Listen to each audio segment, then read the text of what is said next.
teams, since the Lakers have looked like one of the best teams, tier 1 teams over the last 3 weeks or so. But in this game, it was a back and forth game.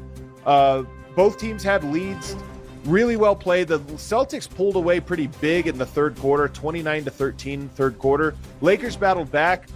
The big story is that LeBron James went down. Before we get to the LeBron injury, groin strain, let's just talk about the game and what stood out to you about it. Yeah, the third quarter was the game. The Celtics turned up the heat on the Lakers. Luka really struggled in that quarter with pressure. They got into him. They got out and ran. They got better looks in that quarter than they got in the first half. And I just thought you saw the difference between the two teams. The Celtics are a more complete team, and they have more guys that do it on both ends. That's one of the things I like about Oklahoma City too. And I said it yesterday. Like, you don't have to sacrifice one end of the floor for the other. And they're maybe the only two teams in the league I can say that about. The Cavaliers, I guess, probably also a little bit in that category. Like even their role players, you put a guy like Wiggins in or Cason Wallace for OKC, like those guys are capable. Isaiah Joe is a very good defender. Those guys can go get you 10 or 15, or in Wiggins' case, more than that, and still guard. So you're not, if you're Dagnall, you're not thinking at any time, do I have enough of either one of those things in the game? Do I have enough offense? Do I have enough defense? Just play your guys and you're good. Celtics are the same way. Just play your guys and you're fine. You don't have to worry about that kind of stuff. And you saw that in the third quarter. Their defense took over the game. It led to better opportunities in the open floor, and they separated, and it's the difference between the two teams. And that's why, to me, Lakers aren't on that level. Now, look, they've gotten really, really interesting here. Their defense has been great for a couple, long time now. Big sample size. Luka and LeBron seem to be meshing pretty well. Like they're definitely somebody to be taken seriously now. But you saw, particularly in the third quarter, there's a pretty good separation between the Celtics and the Lakers. Well, I thought there were two guys in particular that just made such an impression in this game: Al Horford and Jaylen Brown. And I'm going to start with Jaylen Brown. What he did to Luka in the third quarter was rude. I mean, he was so physical with him, so dominant, taking the ball from him. That's a good word. I like that word. And then going at him on the other end, like he has this physicality, he has the skill, he has the toughness, he has all those things. But he has an attitude about him in that matchup specifically, where it wasn't just the defense, which was incredible, picking his pocket, which you never see. He did it multiple times. But going right at him, and I thought Luka had a couple possessions where he was defending well, made it hard on him. And Jaylen Brown just shot it over him with touch and hang in the air, double clutch, shot it.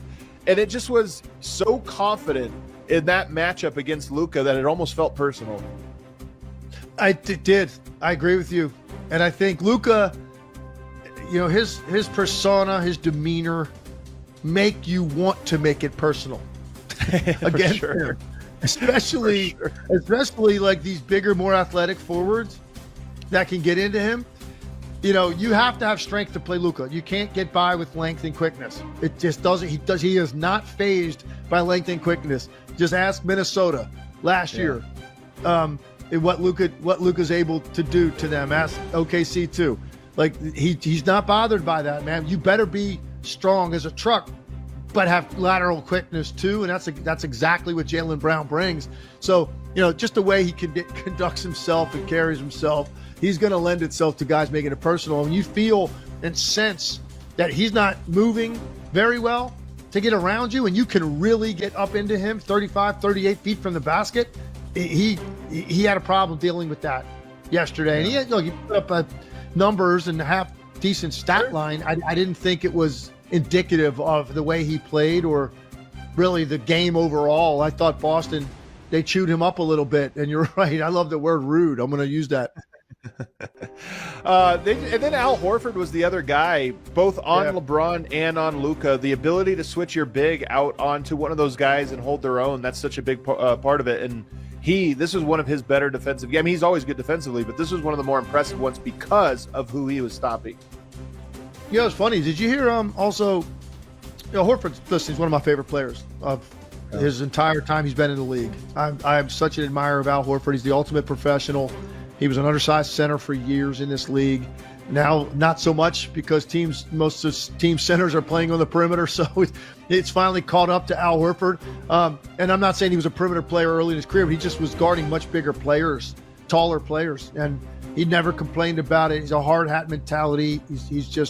He brings it all, man, and he's still doing it this late in his career. This guy thought about maybe retiring, and he's looking this good and having this kind of an impact. So kudos to him. And I thought Jason Tatum's interview after the game was pretty telling when they asked about that defensive performance in particular and like what stood out. He's just a guy coming off a 40-point game himself. Yeah. His teammate, running mate, had 31. So the two stars got it done. And you know who he mentioned? Drew Holiday. Ooh. He said, we got Drew back, man. We're a different team with Drew Holiday. And he singled him out specifically in his comments and saying he does things that do not show up on a stat sheet defensively with his positioning, his rotations, like everything that he does to cover for guys. He said you won't even see it on a stat sheet. So he credited Drew Holiday with a big part of that defensive performance, even though it was more other guys getting the credit for it. Yeah, I love that, man. They have so many guys, just so many guys that they can throw at you. They're really impressive. Too many. Yeah, they scored 20 points on us gambling. They had 16 offensive rebounds. We ball watched all night. We said no dare shots. I'll go through it. They probably made 6, 7 uncontested threes. Just shortcuts. You want to be a good team, you want to win in the NBA, you got to do the hard stuff. We couldn't even pass to each other. We couldn't enter our offense. Running ball screens literally at half court. Yeah, that's going to end up in a turnover. I don't know what we're doing. He didn't seem thrilled after that one. All right, the Lakers have a brutal stretch upcoming with 6 games in 8 nights, and their quality of opponent is backloaded. The Lakers' remaining strength of schedule is the 4th toughest down the stretch of the season. So, Brian, as good as the Lakers have looked here during the past 2 months, the injury to LeBron could derail things a little bit here. What's the most important thing here without LeBron on the floor? Well, they're about to play, as you mentioned, back-to-back-to-backs. Say that again? That's a mouthful. Back-to-back, day off, back-to-back, day off, back-to-back, which is why this game they needed to win. Yeah. Which made this a bad loss. They had 3 starters out. Absolutely true. Yep.